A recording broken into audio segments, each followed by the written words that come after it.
All right, so I think we'll go ahead and get started here. First of all, thank you everybody for joining us. We're super excited to have you. We're going to be discussing a holistic approach to mental health today in the music industry. Very excited about that. We've got Marnie, who is the Equilibrium co-founder and CMO of Sona. We've got Nicole, who is the Equilibrium co-founder, and Hillary, who is the Backline co-founder and executive director. And then you've got me, Audrey, and I am a client manager here at Symphonic in our Nashville office. So thank you everybody for joining. I would like to invite people to put their questions in the Q&A and we'll answer questions as we go at the end. I'm just going to start out here with just basic question to get going. So everybody, what are some mental health challenges unique to the music industry?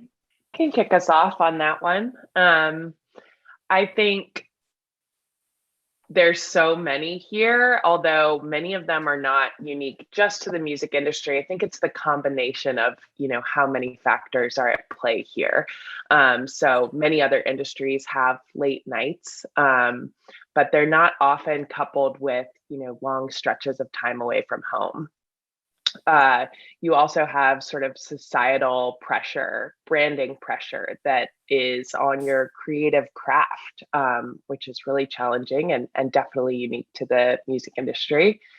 The sort of creative part of the music industry is, I think, what really sets it apart. And you're having to create a business model around that art. And then working with managers, bandmates, agents all around that craft can create a really sort of tense situation, particularly around album releases or how a tour looks. And so there are a lot of communication struggles that exist in the music industry that I think we're working towards figuring out, but it can definitely bring about more mental health challenges, sort of pressure cooker of how things are set up here. Amazing. Yeah. I definitely agree with all of that. And then I think on top of that, and kind of coupled with that, you've got the sort of idea or reality that the product, so to speak, is a human being, and that it takes this team that Hillary was just talking about to create the work that needs to happen, but at the center of it is a person. And I think a lot of times that is, I don't want to say forgotten, but it's not at the heart of a lot of planning. And so I think that's a very unique thing. I mean, I know there's other industries that have that too. I think, sports is a similar thing. But I think in music, on the artist side, but as well as on the industry side, there's also this, there's constant uncertainty that's kind of pervading everything. It's sort of like just inherent in the industry itself. And there's sort of this excitement and also this feeling that you're sort of running on adrenaline a lot of the time, which is highly unhealthy and, as we know, creates chronic stress and things like that. So I think that's something that's sort of inherent and quite unique to this industry. Yeah, and just also building on that, I think there's almost an expectation of sacrifice for both artists and industry, especially for an artist in the beginning of their career is sort of like, I think a lot of folks who are in the industry or even outside the industry expect the artist to sort of, I don't want to say mistreat themselves, but really sacrifice, do whatever you have to do, this sort of hustle culture mentality that's kind of built into, you have to do this until you get successful. But then when you get successful, however you define that, whether it's, streams or, touring or licensing, that doesn't necessarily go away. It sort of grows and shifts and looks a little bit different. And then you become more in the public eye, and that layer of pressure of, what people are saying about you in the media, on social media, is sort of another layer. And so I think, and that also exists on the music industry side, music industry professionals as well. It's sort of very, a lot of people want to be successful musicians. A lot of people want to be involved in the careers of successful musicians. And because it's so, cool or desirable, or, a lot of people want to be in it. It's sort of like, well, we'll do whatever we have to. And unfortunately, the impact of that is, which we'll talk about in a minute, sort of the different layers of health, which all leads to kind of eventually mental health impact on, on some level.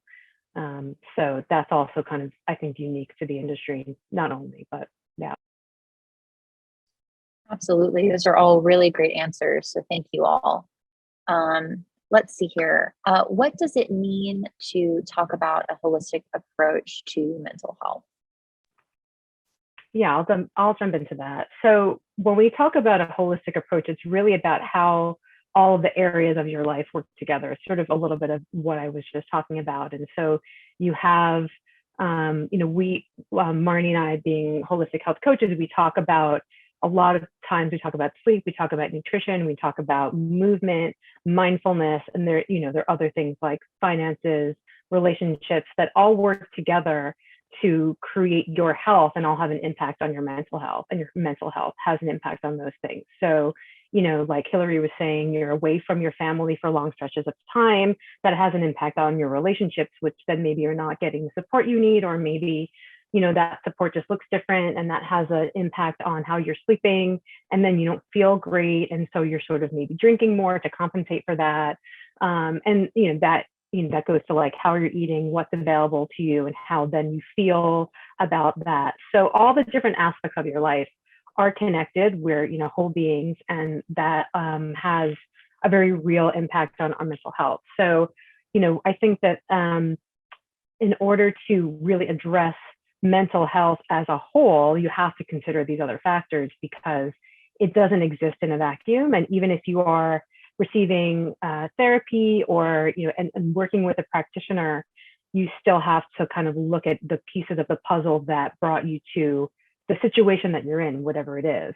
And I think that in the music industry can be challenging to really be able to work on those things, because it often goes against the grain of what people's expectations of you are, and how you present yourself in the world. So it's huge, honestly. I think it's a big part of the mental health conversation. Absolutely. Does anyone else have anything they'd like to add? If not, we can just move forward. Perfect. So I personally have used Backline services and have been just delighted with the outcomes, and they help me find a therapist. I struggle with panic disorder and anxiety. So that's been a really great resource for me. What other services are available from Backline that you all could discuss more if someone needs mental health support? Yeah, that is really awesome to hear, that you have found it helpful. I think that is really our mission, is helping one Yes. person. So I love to hear that. Absolutely. So it sounds like you went through our case management program, did. which is really the bread and butter of what we do. Our case management program, it offers one-on-one support for people navigating the mental health care space. So you fill out a quick form on our website. You automatically get a link to schedule time with one of our case managers. All of them are licensed therapists who understand the music industry and have, a full picture of the mental health care landscape for the music industry. So when you go through that process, you're going to be asked questions like, do you have insurance? Where do you live? How much can you pay out of pocket? And then our case managers build a custom mental health care plan that is going to work for you. We built this really because every job in the music industry is different. Some of us work in offices, some of us tour, and our resources that we have to bring to the table are also different. We can afford different things. We have different insurances. And so, it can be really hard to figure out what is going to work for you on your budget, where you live. And so the case management program really takes the guesswork out of that, and you can find resources that are selected specifically for you. That includes grant opportunities. If you need some financial assistance in getting mental health or wellness care, we can point you to grants that you are eligible for. So you don't have to, do all of that research on your own. And then as you get your custom care plan from your case manager, you then have sort of a friend in this. So if you do hit a roadblock at some point in that journey of trying to get, in touch with the therapist or get that grant, you can always come back to your case manager and let them know sort of what else you might need or what you're struggling with in accessing that care. And I think that that's a game changer too. It's entirely confidential. It is run by people who understand mental health and what you're going through. So it's a really unique program for the music industry, and one that I hope people will take advantage of. We also offer virtual support groups. Those meet on Zoom. We have a New York City specific group that meets on Mondays, and then a general group on Wednesdays. That is a safe place to come in and talk about some of these things that we're talking about here today. We work in an industry in which burnout is seen as a status symbol. I see that in the chat here. That can be really hard to, relate with friends and family who don't work in the music industry. And so our support groups, everyone in there works in the music industry, and you can have these conversations safely of, what you're struggling with, partnership dynamics, communication, how do I, do my first sober tour? All of these questions that are really unique to this space can be asked safely in a group of your peers. They're all moderated by licensed therapists, so that if you need a little extra help or any sort of clinical questions, they can be answered in real time. Free to attend. All the information is on our website, which we'll drop in the chat here. And then we have a whole suite of wellness programming that is also free to access. That includes subscription-based services for yoga, meditation, breath work, all made free by our partners to this industry to support people in trying out different wellness modalities and seeing what is going to be helpful to them on their journey. And I think the opportunity to try those things free of cost really makes it that much more enticing, because there are so many different wellness modalities, and I really am encouraging people to try different ones, because not everything is going to work. From me to Nicole to Carla, it's going to be different what we are really finding peace in and feel is supporting our journey. So our exclusive offers to the music industry give people an opportunity to try those things at a very low risk. And one of our partners in that wellness space is Equilibrium, where Nicole and Marnie are from, as well as Sona. And Marnie, I'd love for you to talk about Sona now. Yeah, for sure. Thank you. Yeah, it's been an amazing, working with Backline on a number of different ways, which is really exciting. Sona is sort of, it's become another part of me outside of Equilibrium. So it's really amazing to kind of work on the wellness side for artists and industry, and then work with music that's healing everyone. So just a little background of what Sona is. It's a restorative music app that relieves anxiety. And how it works is you literally open the app, push a button, and the app plays music for you that's created using a compositional process and a sound mixing process that increases alpha waves in the brain, that puts the listener into a meditative state. So similar to a state that you would be in after meditating. And the music is created by artists and composers and sound mixers and mastering engineers, but it's delivered using AI. So depending on how you interact with the app, if you favorite certain songs that have certain instrumentation or qualities, or if you skip certain songs with certain qualities, depending on what time of day it might be where you are, depending on how you fill out the symptom questionnaires to determine how much anxiety or how often you're experiencing anxiety, the app will serve up music that it will help. That it's kind of recommending music to help the anxiety that you're experiencing at that time. So it's 10 or 15 minutes of listening to music to reduce your anxiety, where you don't, sometimes you're in a state where that's all you can do.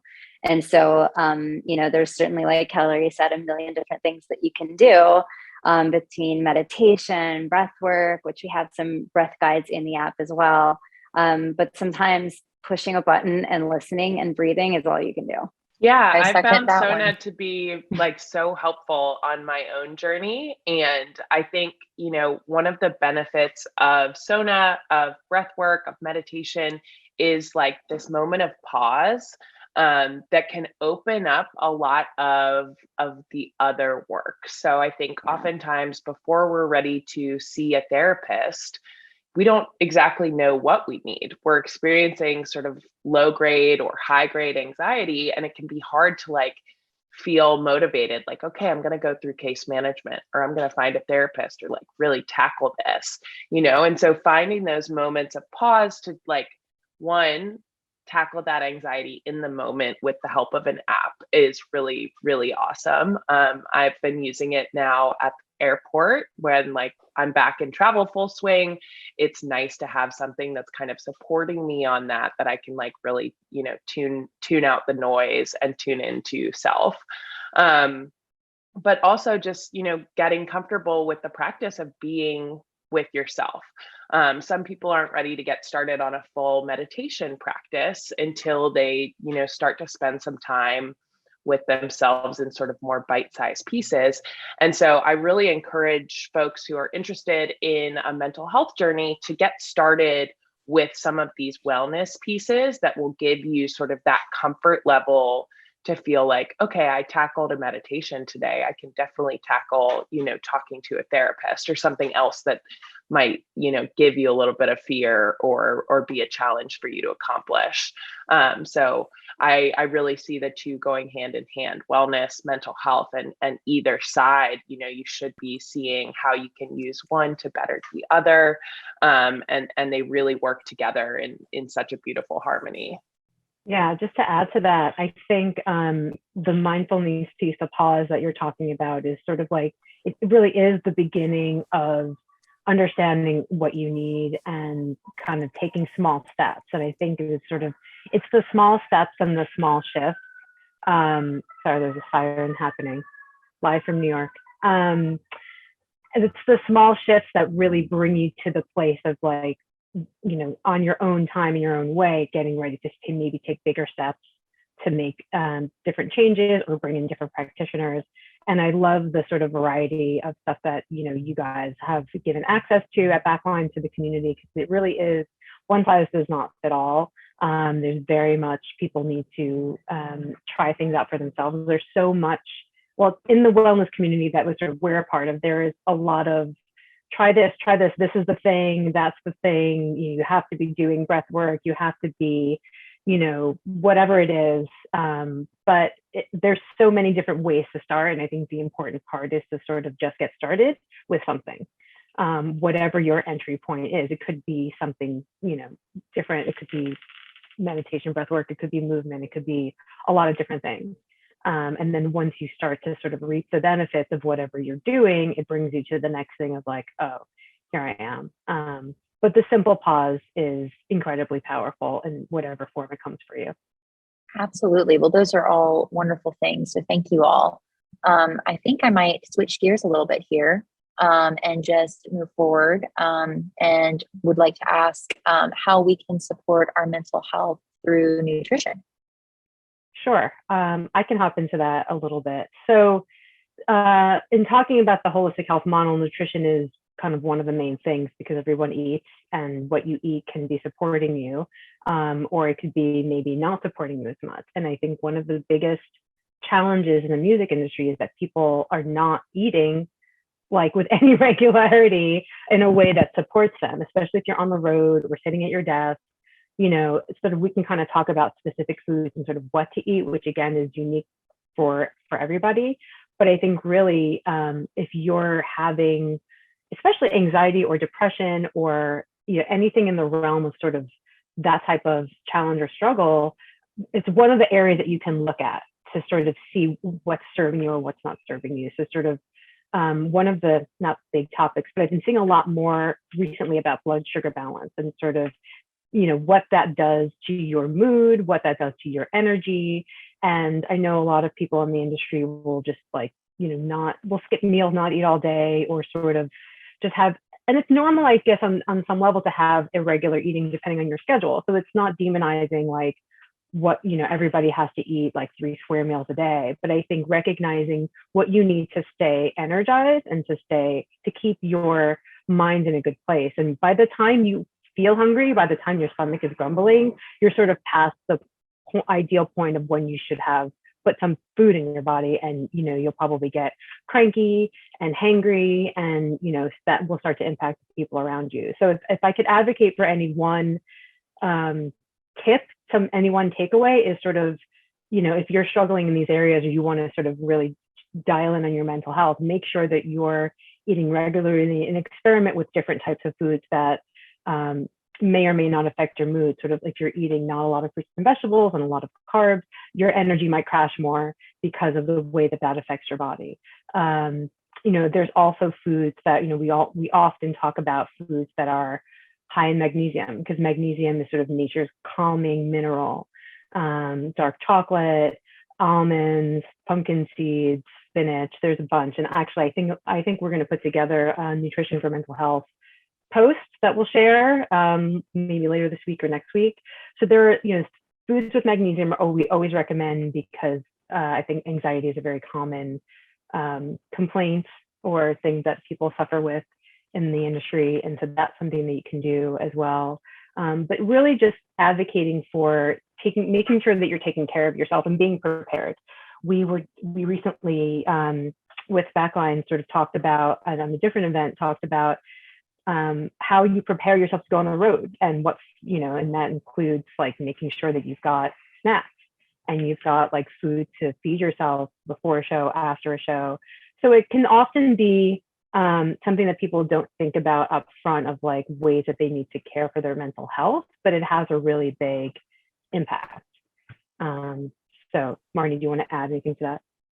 Yeah, I mean, a huge thing about being prepared, and that's from packing healthy snacks that you already have tested and tried with your body that you react well to. And I'm not really talking about allergies or intolerances, but more, which is of course important, but more about like, how do I feel after I eat this? And something that you can do to sort of do that research is keep a food journal. And when I say that, I don't mean like obsessively writing down everything that you eat, because some of us, that cannot be a healthy thing to do, but more about, recording what you eat, and then recording or paying attention to how you feel a few hours after, 24 hours after, 48 hours after, and seeing like, does that thing not make me feel good? Do I lose energy? Do I gain energy? Is this a good thing? Do I gain too much energy? So you can kind of just like use your body as a laboratory a little bit and sort of see what works for you. And then the other note about being prepared on the road is something that we also talked about. We talk about a lot, but being prepared to see, where are you going? What cities are you going to be in? What's the time that you're going to get there? And where are some places that you can research ahead of time to get the food that you need? And then, on top of that, like I was looking the other day, I follow a wellness person that was on a book tour, and he ended up getting into a city late at night, and he knew that there was an Applebee's, and he was like, okay, would I normally go to Applebee's? I don't know, but I know that if I go there, I can order things. Maybe it's off the menu, maybe it's, kind of manipulating the menu a little bit, and I can get seared salmon and I can get vegetables, and like, this is how I can take care of myself today. So I think it's just being prepared, looking at a map, thinking ahead, seeing what time things close and things like that. And I think some trial and error there is also like really helpful. I mean, I travel a lot for work, and with the best intentions, I get the kale chips or the pumpkin seeds, and I get back from my trip and they're like in the bottom of my backpack, right? And like, I haven't touched them. And so those foods as sort of like snacks, or like in case of emergency, I'm not reaching for them. So I'm like more likely to, spend an exorbitant amount of money on like a delivery service to bring me something when I'm in the heat of hunger. So maybe a different snack is better, right? And like sort of using the food journal in that way as well. Am I going to actually eat this? Am I going to actually want this? Does this support my journey in that way? And I think same thing with, future planning. When I get to that city, how tired am I going to be? Do I need to, I sometimes will have my friends, hey, can you order me an Instacart delivery of groceries? I know that I'm going to be exhausted and I get home at 9 p.m. and it would be great if there were something sitting on my porch there, and sort of like tapping into like what actually is going to work for me in this moment. What do I actually want to eat at the office? What are those sort of like guilty pleasure foods that I am like prone to go to when I'm stressed, when I'm tired, when I'm emotional? And then seeing if you can manipulate those to like further help your nutrition. And I think particularly with the music industry, it's like the perfect day doesn't exist, right? So like nutritionally, you have to like be understanding of that. So how can you set yourself up for the most success? Like I always want to eat Asian food when I'm like in the pits of stress and despair. So what does that look like? How can I sort of like get that same flavor profile in something that's going to actually help me power through that with either brain or body energy, or ideally both? Like most things with mental health, it's all about having that preparedness sort of like list. So, okay, I have a really busy week right now. I'm speaking from experience because, as you all know, it's Mental Health Awareness Month right now. And therefore, as the ED of a mental health org, I am in the pits of stress and despair right now. It is like, it's really stressful time of year for us. And so knowing that, it's like, if I have an hour on Sunday, I'm not going to meal prep because I actually need to like sit on the couch during that time. But I am going to order a grocery delivery that is easy to access foods when I have 10 minutes in between meetings, right? And it's not perfect. It's not like all my steamed veggies and everything, but it's like, it's perfect for me to be able to access that stuff quickly. And so I think, thinking about your life in the same way, food, wellness, mental health, right? So wellness could be, you might only have 90 seconds for a wellness moment. That could be thinking mindfully or checking in with your body when you are drinking a cup of coffee or drinking, that first cup of water in the morning. How do I feel? What do I need? Do I have a window to get a walk in today? And actually using mindfulness as the opportunity to kind of further those goals without putting too much pressure on yourself to make it perfect. So I think, a lot of trial and error. I love the journaling part of this because I think it actually helps you to stick with it week to week and month to month and track progress, but very much an imperfect process. You just have to be willing to, be honest with yourself about how you're treating yourself and how you're feeling, I think is really the key part there. Absolutely. And I know for me, peanut butter pretzels is my go-to snack. So I always have that on hand and figured that out, not through journaling, but just, I prefer the journaling. I think that's definitely way more helpful. I have but mine are, like yeah. right beside the computer right now. Yep. You're like, That's oh, it's 2 p.m. Haven't had lunch yet. Let's do a handful, So, but those are all phenomenal tips. So thank you all so much. And I think going along with this kind of theme here, why don't we go into, we know that sleep is really important for our mental health, but what's in the way of getting enough sleep and how can we help ourselves to get more sleep? Definitely. I think, and this is kind of a common theme here, but I think preparation is another thing to really think about when you are talking about trying to get more sleep, because a lot of us, we don't realize that we haven't gotten enough sleep until we haven't for a while. So, we're kind of analyzing, oh, wow, why do I feel terrible? Or we're very well aware, well, it's because I've had some late nights. And that's, something with we were going back to at the beginning of our conversation, that's something that's unavoidable for a lot of us in the industry. It's not an option to not have late nights. It's not an option to go to bed late and maybe have to wake up early or have a, not great night's sleep because we're on a tour bus or not have a great night's sleep because we have a lot on our mind, or, what have you. But I think in terms of planning to get more sleep, or intentionally trying to get better sleep, and sometimes better sleep is more important than more sleep too, is something that, I definitely want to say. Sometimes it's not conducive even. Some people don't need as much sleep as other people, but the quality of your sleep is really important. So preparing to get that sleep wherever you can, even if that's a nap during the day.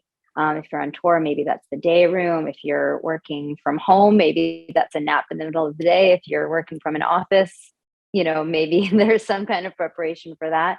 But it's really important to think, for example, if you're, just at night, if you happen to have a night where you're at home, yes, normalizing nap time, 100%.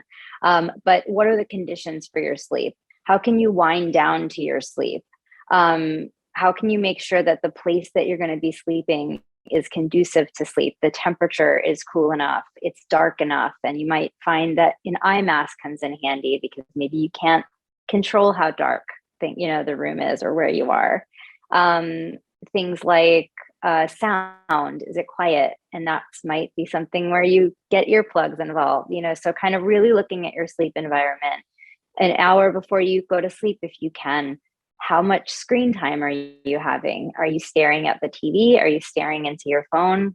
And if you have to be, can you utilize something like night mode, or flux, or blue light blocking glasses, or something that don't, allow that load of blue light to come into your brain through your eyes when you need to be powering down. So that's about, normalizing or regulating your circadian rhythms, which can even start at the beginning of your day, getting out and getting sunlight when you wake up, to kind of signal to your body, we're awake, we're going to be awake for a little while, and until we're, winding down. So definitely all about that preparation. Amazing. Yeah, that's also really great advice. But to go along with that as well, how does movement help our mental health? And what are some simple techniques that we can incorporate to even help with that as well? I can jump in on this one. Go ahead. Nicole, you want to get started? Actually, why don't you take this one? I'll jump on the end. All right. I think, movement actually and sleep are very related. It's a good segue, because I think our bodies are made to move, and we have a lot of energy, especially if you have anxiety, or, even if you have depression.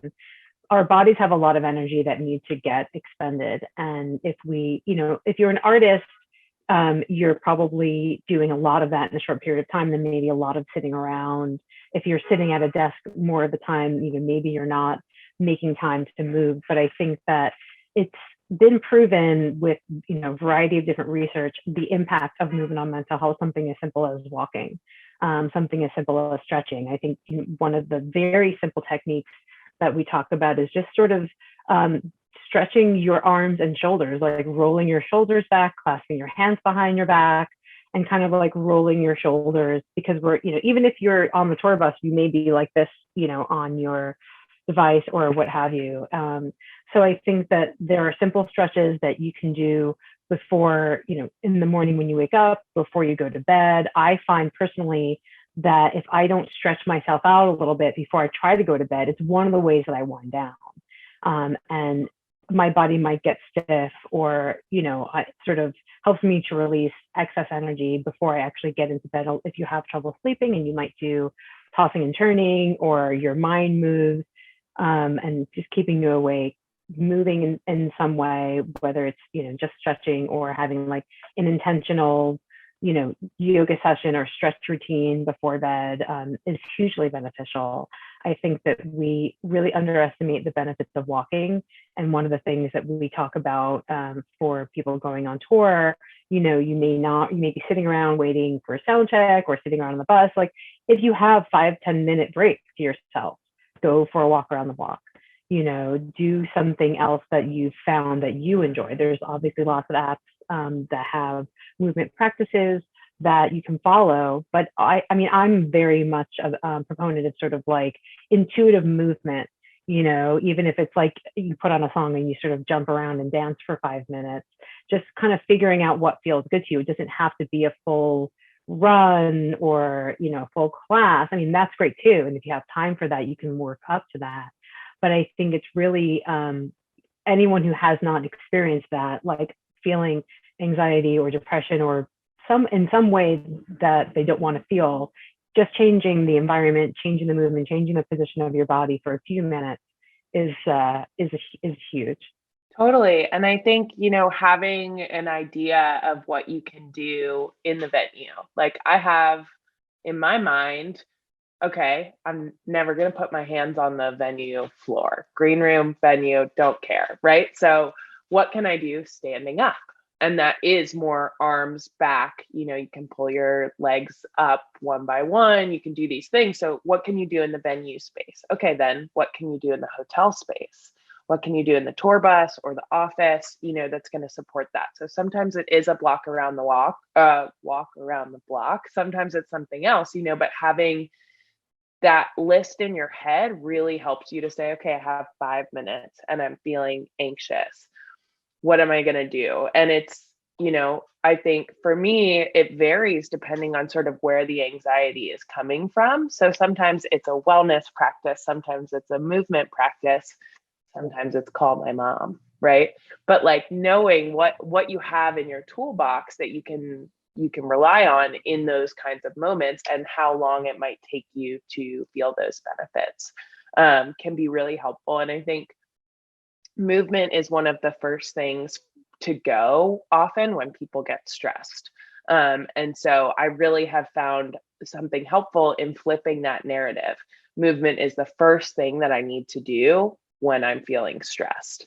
And that's been like such a game changer for me. And I think so much of what we're talking about is all about flipping the narrative. So again, what do you want to do when you feel stressed? Eat or cry or lay in bed. Well, let's flip that narrative. I actually want to, eat food that's going to make me feel better, take on movement that's going to make me feel better.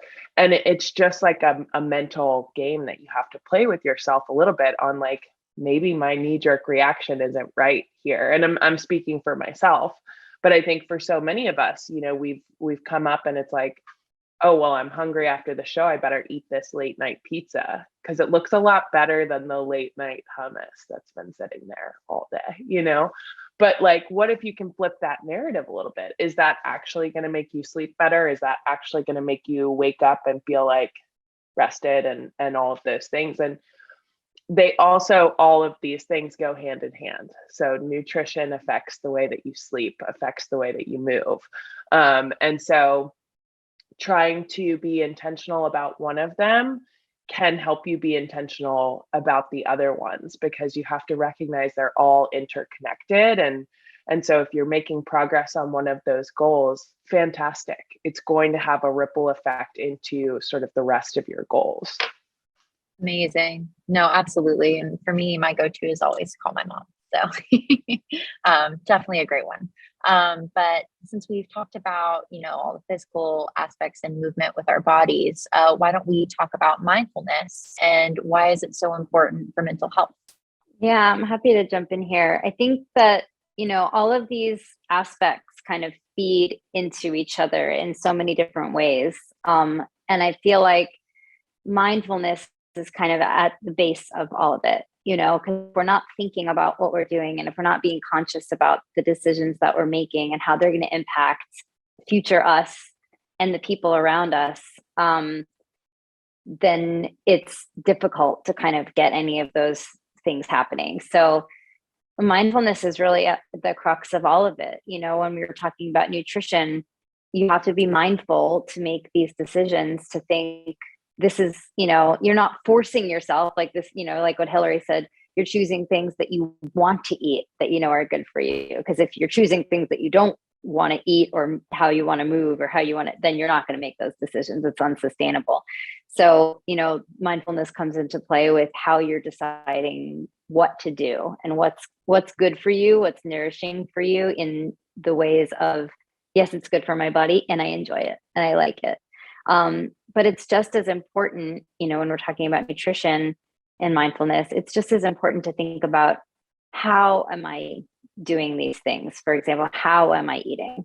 How am I moving?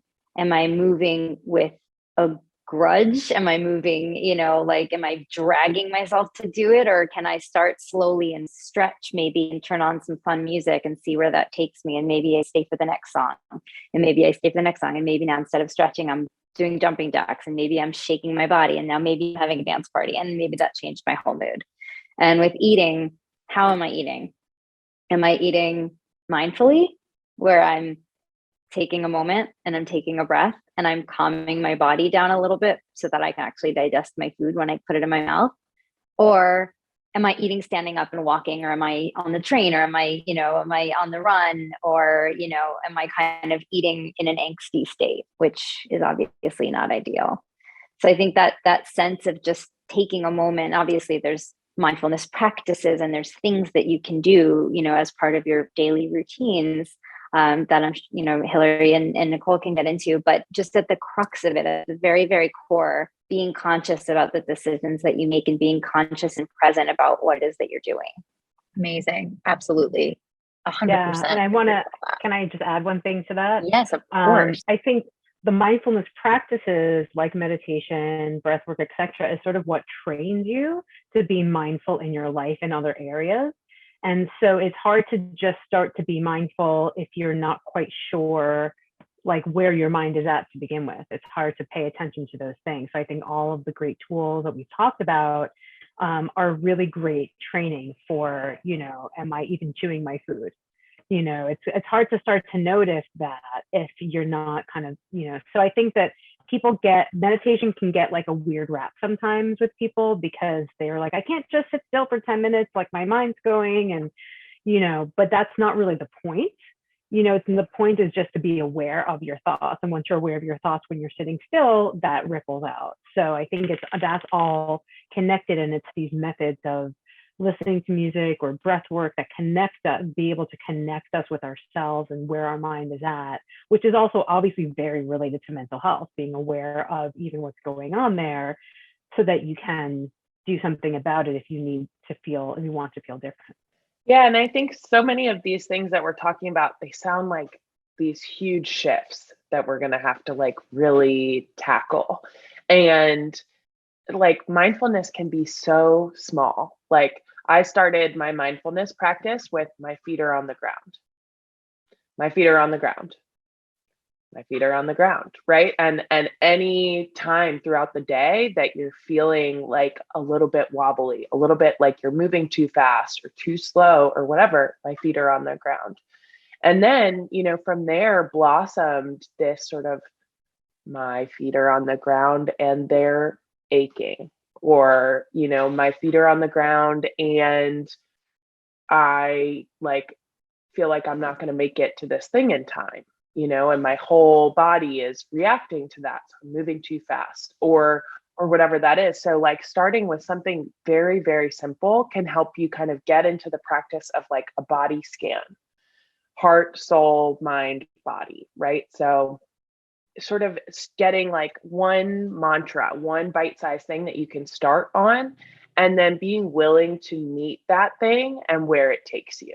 So if you only have a second, okay, my feet are on the ground. But if you have a minute, my feet are on the ground and I haven't had a sip of water yet today. Maybe my feet could take me over to get some water, right? And like being willing to lean into those mantras and those things, I think is really a good place to start. It's like you're not going to start with a 30-minute meditation practice.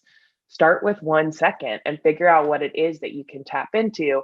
And I think also tying that to something that you do every day. So for a lot of people, that's going to be your mindfulness moment starts when you brush your teeth. So at least you get 2 a day.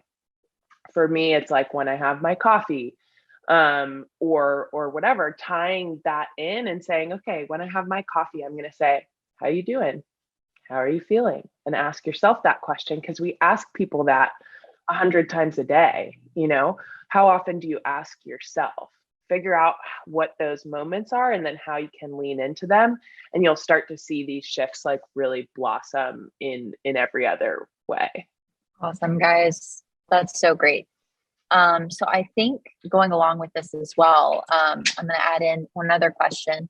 How can a routine be helpful for after work or after a show? And what are some examples of a simple routine that we can incorporate? Yeah, I Yeah. think Oh, do routine. you want to go ahead? Oh, sorry. Routine sort of can give you a foundation and a go-to.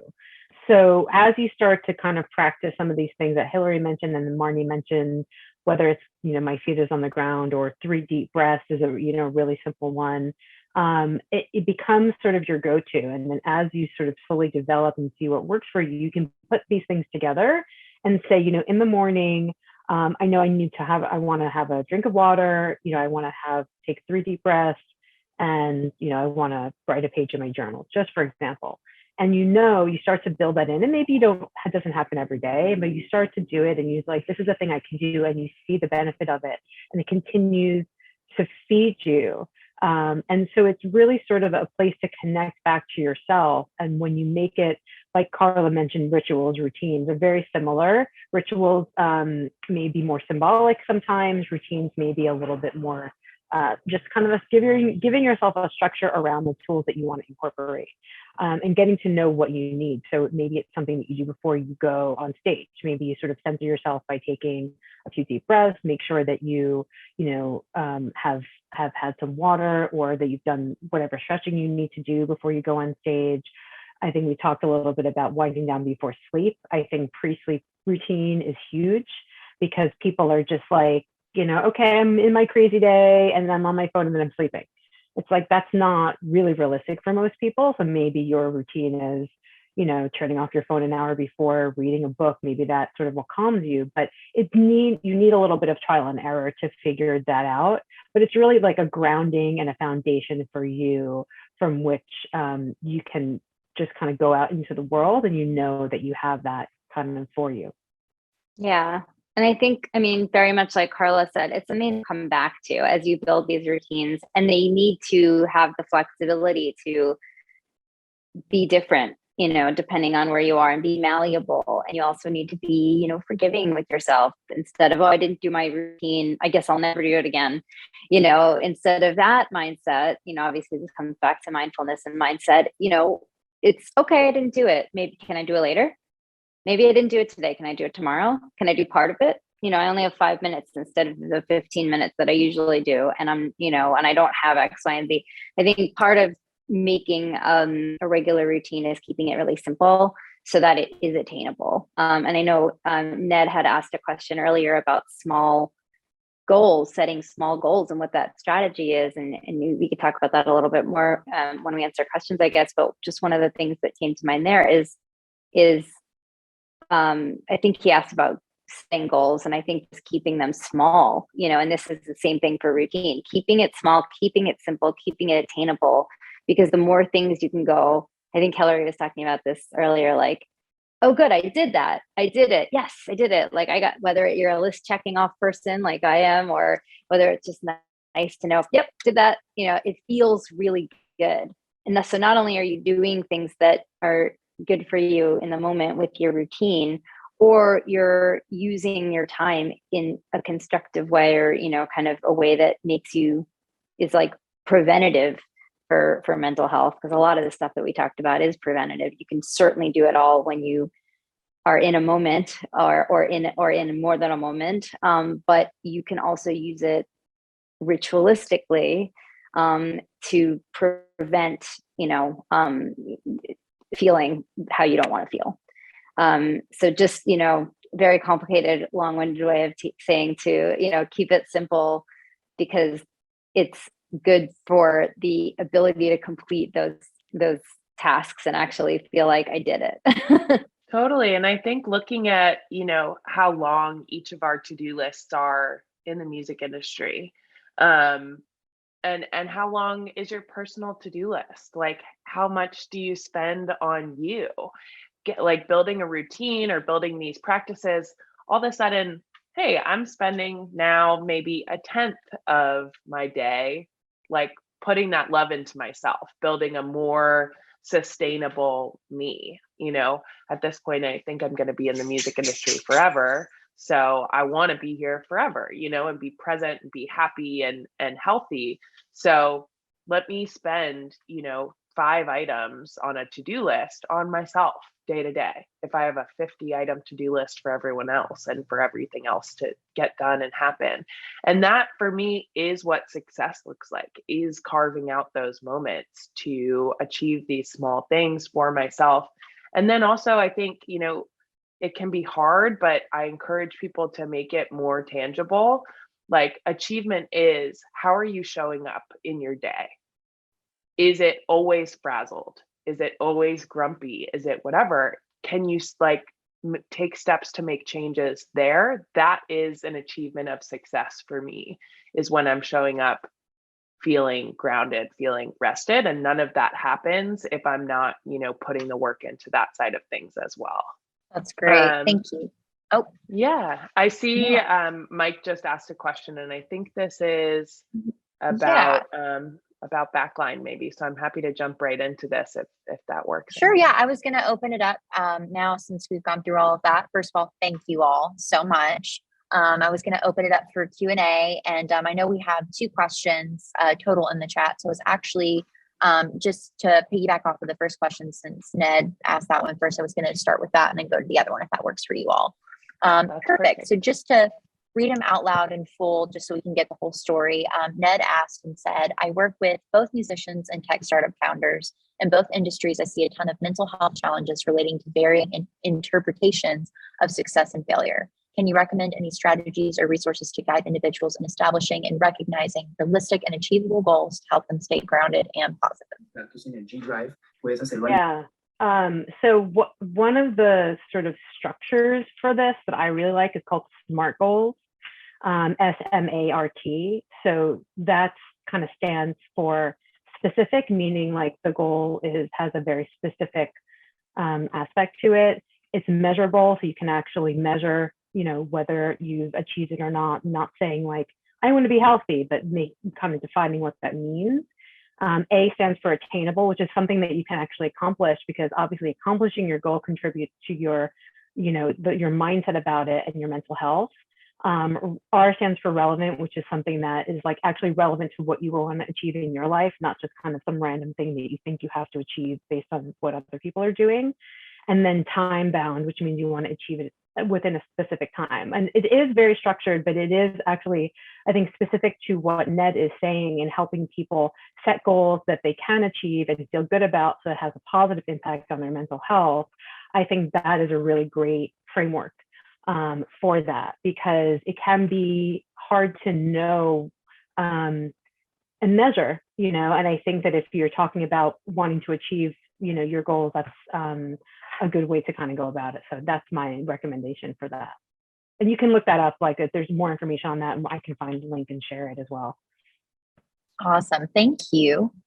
And then I think we got one other one here from Mike, and he says, hi, this is great. Thank you. I'm a partner in a small music company and was wondering if you focus on those who work in the industry or differentiate your treatments for industry employees as opposed to how you would treat an artist for better mental wellness.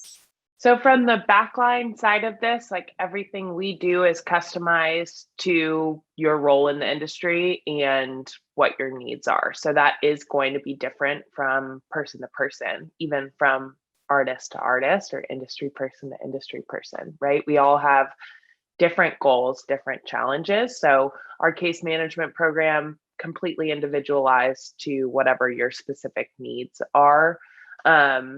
Support groups, wellness, all of those things, they're just open and available to you. So if that might be helpful on your journey, like please tap in.